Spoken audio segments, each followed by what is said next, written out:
Hoy vamos a analizar dos noticias falsas, dos fake news que han sido publicadas por dos medios del Grupo Prisa, por el periódico económico 5 Días y por la cadena SER. Empecemos por la noticia del diario 5 Días, un diario que en general proporciona buena información económica, pero que en este caso, quizá por hacer seguidismo de la nueva narrativa del gobierno para justificar una subida del IVA a lo largo de los próximos años, pues ha metido gravemente la pata hasta el punto de rozar la mentira. El titular de la noticia reza lo siguiente: el 4% de contribuyentes de mayor renta acapara el 36% de ahorro fiscal por IVA reducido. Básicamente está diciendo algo que en parte ya hemos comentado en este canal en vídeos anteriores, y es que quien más IVA se ahorra de pagar en términos absolutos gracias a la existencia de un tipo reducido y de un tipo superreducido son los contribuyentes con una renta más elevada. ¿Por qué? Porque esos contribuyentes también consumen en mayor medida, en términos absolutos, aquellos productos que están gravados a un tipo reducido y superreducido del IVA. Por tanto, sí es cierto que las rentas altas absorben una mayor cantidad absoluta de los beneficios fiscales derivados de la existencia de un tipo reducido y superreducido del IVA. De hecho, este es el argumento que va a utilizar el gobierno, que ya está utilizando el gobierno, para eliminar el tipo reducido o superreducido del IVA en muchos productos. Lo que nos dirá es que ese beneficio fiscal beneficia sobre todo a las rentas altas y que por tanto sobra, olvidándose claro de que también beneficia a las rentas bajas y olvidándose claro de que si elimina el tipo reducido y superreducido del IVA podría utilizar la recaudación fiscal adicional para bajar otros impuestos, incluso impuestos que beneficien más a las rentas medias y a las rentas bajas. Pero por supuesto el gobierno no tiene en mente hacer nada de todo esto. Lo que hará el gobierno será eliminar el tipo reducido y superreducido en muchos productos, recaudar más y gastar más, subiéndoles, por tanto, los impuestos a las rentas altas, pero también a las medias y a las rentas bajas, para construir un Estado mucho mayor al actual.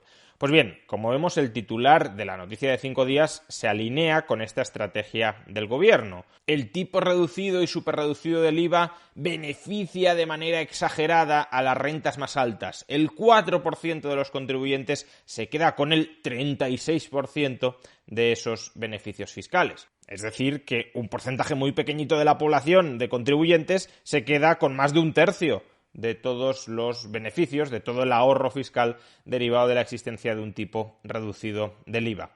¿Cuál es el problema de esta noticia? Pues el problema está en el mismo gráfico que nos adjuntan. Si observamos el gráfico, podemos leer: coste público del uso de los tipos reducidos del IVA por umbral de rentas de los beneficiarios.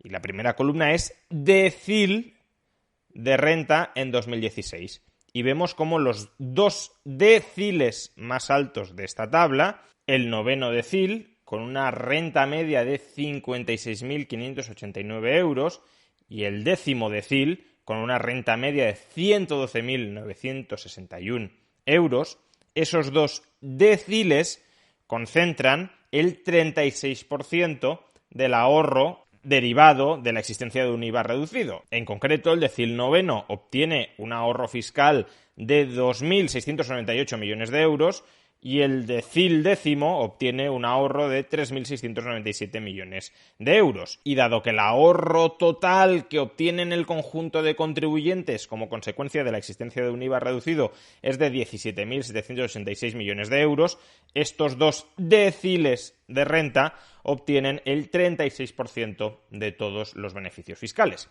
¿Cuál es el problema del titular de la noticia? Que nos está diciendo que el 4% obtiene el 36% de los beneficios fiscales. Pero si en la misma tabla que nos adjunta la noticia aparece que el 36% de los beneficios fiscales va a parar a los dos deciles más altos de la distribución de la renta, como cualquier persona debería saber, lo que nos está diciendo esta tabla es que el 36% de los beneficios fiscales van a parar al 20%, no al 4%, al 20% de contribuyentes con una renta más elevada. Un decil es un conjunto que incluye al 10% de la población. Por tanto, los dos deciles más altos, que son los que reciben el 36% de los beneficios fiscales derivados de la existencia de un IVA reducido, los 2 deciles más altos no son el 4% de la población, son el 20% de la población. El titular, por tanto, es absolutamente falaz, es absolutamente engañoso. ¿Cómo es posible que, siendo el gráfico tan claro, un gráfico extraído del informe de la AIREF en el que evalúa las consecuencias, el impacto económico de los tipos reducidos y superreducidos, cómo es posible que, siendo el gráfico tan claro, 5 días opte por titular que el 4% de los contribuyentes de renta más alta concentra el 36% de los beneficios fiscales por la existencia del IVA reducido, cuando el titular correcto sería que el 20% de contribuyentes concentra el 36% de los beneficios fiscales, que sí, sigue concentrando más beneficios fiscales que los que proporcionalmente, como parte de la población total, le corresponderían. Si los beneficios se distribuyeran homogéneamente entre todos los contribuyentes, el 20% más rico obtendría el 20% de los beneficios fiscales. Por tanto, sí, 36% es más que 20%, pero desde luego ya no es un titular tan espectacular como decir que el 4% obtiene el 36%. Entonces, ¿cómo es posible que 5 días haya mentido o se haya equivocado de una forma tan grotesca? Bueno, pues lo encontramos en el propio texto de la noticia. En la noticia podemos leer: como consecuencia, las decilas de renta de más de 56.589 euros y más de 112.961 euros de ingresos anuales. Aquí ya hay un primer error. Las decilas expresan renta o ingresos medios, no son umbrales a partir de los cuales entres a formar parte de ese grupo. En ocasiones se expresan así, pero en este caso estamos hablando, en el informe de la AIREF, de ingresos medios, no de umbrales a partir de los cuales entras en el grupo. Por tanto, sería más bien las decilas con ingresos medios de 56.589 euros y con ingresos medios de 112.961 euros, en todo caso.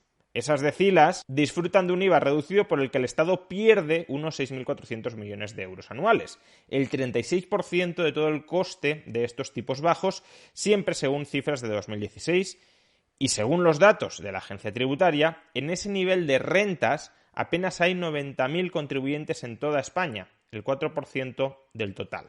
Es decir, lo que están haciendo es estimar qué porcentaje de todos los contribuyentes ingresa más de 56.589 euros anuales, que sería el 4%, como digo, de todos los contribuyentes. Pero aquí hay 2 errores. Uno ya lo he mencionado. No son ingresos a partir de 56.000, son ingresos medios en la 9ª decila de 56.000 y en la 10ª decila de 112.000. Habrá contribuyentes, por tanto, que estén en la 9ª decila que ingresen 50.000 o 45.000, pero seguirán siendo parte de la 9ª decila. Ese es el primer error. El segundo error más importante: los datos de la AIREF son datos de hogares, de ingresos por hogar, no de ingresos por contribuyente. Es decir, que la 9ª decila son ingresos medios de 56.000 euros por familia. Y la 10ª decila son ingresos medios de 112.000 euros anuales por familia. Las familias que están en esa 10ª decila tienen unos ingresos medios de 112.000, casi 113.000 euros anuales. Y 5 días lo que nos dice es: contribuyentes individuales, personas individuales que ingresen más de 56.000, solo hay 90.000 en España, el 4% de los contribuyentes. Pero aquí se está comparando, insisto, ingresos individuales con ingresos por hogar. La realidad, por tanto, es que el 20% de las familias, el 20% de las familias con ingresos más altos en España, recibe el 36% de los beneficios fiscales por IVA. No el 4% de las familias, el 36%. Esa es una manipulación que, como digo, está muy orientada ideológicamente a justificar la supresión del IVA reducido y superreducido que está preparando este gobierno. Bien, esa es la primera mentira, la primera fake news que ha propagado Prisa en los últimos días y que quería comentar hoy.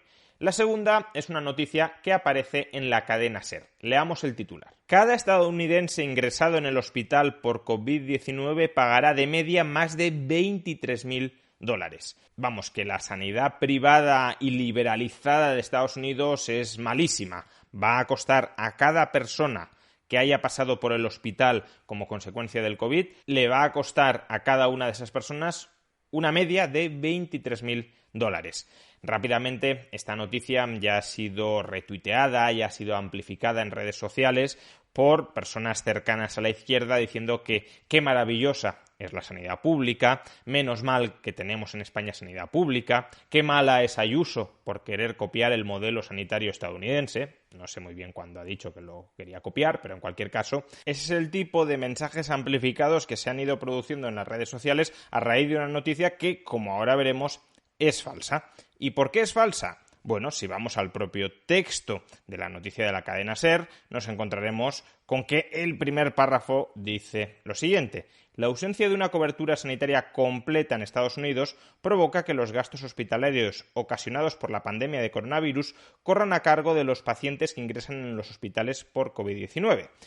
Si esto fuera así, el titular habría que restringirlo únicamente a aquellas personas que hayan sido ingresadas sin tener una cobertura sanitaria parcial o completa. El titular no dice las personas que ingresen o que hayan estado ingresadas sin seguro en Estados Unidos correrán con unos gastos medios de más de $23.000. Dice, no, cualquier persona que haya estado ingresada en Estados Unidos como media pagará $23.000. Pero bueno, sigamos con ese párrafo. El medio de New York Times ha calculado que de hecho cada ciudadano estadounidense que haya tenido que ser hospitalizado por COVID tendrá que pagar de media más de $23.000, casi 18.900 euros. Pues bien, en este párrafo se enlaza la noticia del The New York Times, de la cual se extrae este polémico dato de que cada ciudadano estadounidense ingresado en un hospital tendrá que pagar de media $23.000. Y si acudimos a la noticia del New York Times, nos encontramos con lo siguiente. El párrafo del que la cadena SER obtiene el dato de más de $23.000 por paciente es este. Se estima que los Estados Unidos ha gastado más de 30.000 millones de dólares en las hospitalizaciones a causa del coronavirus desde que comenzó la pandemia, según Chris Sloan, director de la empresa de investigación sanitaria Avalere. El coste medio de cada hospitalización ha sido de $23.489. Es decir, que lo que está haciendo es dividir el coste total de las hospitalizaciones por COVID-19 en Estados Unidos, 30.000 millones de dólares, entre el número de hospitalizaciones. Y nos dice que el coste medio ha sido de casi $24.000. Eso no significa, ni muchísimo menos, que cada paciente tenga que pagar $24.000. Ese mismo cálculo lo podríamos hacer para la sanidad pública española. Si tuviéramos el dato, que no lo tenemos, de cuánto le han costado al sistema público el conjunto de hospitalizaciones por COVID-19 y lo dividiéramos entre el número de hospitalizaciones, pues tendríamos una cifra: 10.000 euros, 15.000 euros, 20.000 euros, lo que sea. En cualquier caso, lo que no tendría mucho sentido es decir, cada hospitalizado español por COVID-19 tendrá que pagar 10.000, 15.000 o 20.000 dólares porque ese haya sido el coste para el sector público de su hospitalización. ¿Por qué? Pues porque el coste de cada hospitalizado en el sistema público se paga entre todos los contribuyentes, no los paga el paciente. Es decir, que el coste en España se socializa entre los contribuyentes. Y en Estados Unidos, el coste de las hospitalizaciones también se socializa en la inmensa mayoría de los casos entre distintos grupos de población. Si el paciente tiene un seguro, su coste de hospitalización se suele socializar entre todos los asegurados. Si el paciente no tiene un seguro, pero es mayor de 65 años, su coste se socializa entre todos los contribuyentes a través de un programa de gasto público que se llama Medicare. Y si el paciente tiene menos de 65 años, pero sus ingresos son bajos, el coste se socializa también entre todos los contribuyentes a través de un programa de gasto público que se llama Medicaid. Luego, los distintos programas pueden establecer copagos o franquicias, es decir, que puede ser que el paciente tenga que pagar algo, alguna parte del coste total, pero ni mucho menos su coste total, y por tanto es simplemente falso que cada paciente hospitalizado de media vaya a tener que pagar $24.000. De hecho, el propio The New York Times, a renglón seguido de lo que hemos leído, dice: se ha investigado muy poco sobre cuál va a ser el coste que finalmente se cargará a los pacientes. Es decir, que la cadena SER titula: cada estadounidense ingresado en el hospital por COVID-19 pagará de media más de $23.000 y nos remite al New York Times. Y el New York Times lo que dice es: el coste medio por hospitalización ha sido de más de $23.000, pero no sabemos qué parte de esos $23.000 la terminará pagando el paciente. Y si uno conoce el sistema sanitario estadounidense, sabe que esa parte no será la mayor parte ni mucho menos, porque los gastos sanitarios se socializan o vía seguros o vía gasto público, es decir, vía impuestos, a través del Medicare o el Medicaid. Eso no significa que no pueda haber personas que tengan que pagar 20.000, 30.000 o cantidades mucho mayores de dólares por haber estado hospitalizadas como consecuencia del COVID-19. Si una persona joven de ingresos altos ha sido ingresada por COVID-19 y no tenía seguro, pues puede tener que pagar cantidades muy importantes de dinero a los hospitales por haber recibido ese servicio. No estoy entrando en si esto es correcto o no es correcto. A mí, en particular, la Organización Sanitaria de Estados Unidos no me entusiasma en absoluto, porque creo que le falta muchísima libertad desde el lado de la demanda y desde el lado de la oferta. Pero en todo caso, lo que sí estoy diciendo es que el dato que está dando la cadena SER es falso, con independencia de que podamos encontrar algún caso en el que esas cifras sí se aproximen a la realidad. Pero es mentira que cada paciente, cada hospitalizado, vaya a tener que pagar esa media de más de $23.000 que está titulando la cadena SER y que luego amplifican las cámaras de eco de la izquierda económica en redes sociales. Pues bien, como vemos, el grupo Prisa en los últimos días ha divulgado estos dos bulos económicos que desde luego son instrumentales a la narrativa pro impuestos altos que ahora mismo está impulsando el gobierno. Por un lado se nos dice que hay que subir impuestos que también perjudicarán a las rentas medias y a las rentas bajas, pero que como ahora están beneficiando de manera desmesurada a las rentas más altas, pues en última instancia las rentas medias y las rentas bajas deberían alegrarse de que les suban esos impuestos. Y por otro se les pone un ejemplo muy claro de por qué deberían alegrarse de que les suban los impuestos. Porque ese dinero, que sobre todo nos dicen va a venir de las rentas altas, pero también de las medias y de las bajas, va dirigido a financiar unos maravillosos servicios públicos. Por ejemplo, una maravillosa sanidad pública sin la cual nos pasaría como les sucede a los estadounidenses, que si te hospitalizan, aunque tengas seguro o aunque estés cubierto por algún programa gubernamental como el Medicaid o el Medicare, aparentemente tienes que pagar un pastizal tremendo. Tienes que pagar $23.000 de media simplemente por haber estado hospitalizado, insisto, aunque estés cubierto por seguro o por programas públicos que se dirigen precisamente a cubrir esos gastos y a no trasladárselos a los pacientes. En última instancia, el mensaje que desde el grupo Prisa se está lanzando a los ciudadanos es tremendamente claro. Os van a subir los impuestos, pero es por vuestro bien.